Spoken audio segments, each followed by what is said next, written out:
আমি আহিছিলোঁ আমাৰ নিউ অফাৰ লঞ্চিঙৰ কাৰণে যিটো আমাৰ মিটিঙৰ কাৰণে আহিছিলোঁ বেলতলাত। তো খুব ভাল লাগিল। আমাৰ জমিৰ চেঞ্চাৰ আছে মোৰ আপলাইন।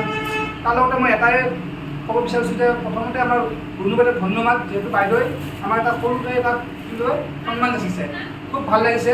তাৰ লগতে মই এটা কথা সকলোকে কওঁ, যিটো আমাৰ অফাৰ লঞ্চ হৈছে, আমাৰ নেশ্যনেল আৰু ইণ্টাৰনেশ্যনেল অফাৰ একেলগে 3-4টা, সকলোৱে এচিভ কৰিব পৰা যিজন লগাই লাগি দিয়ক।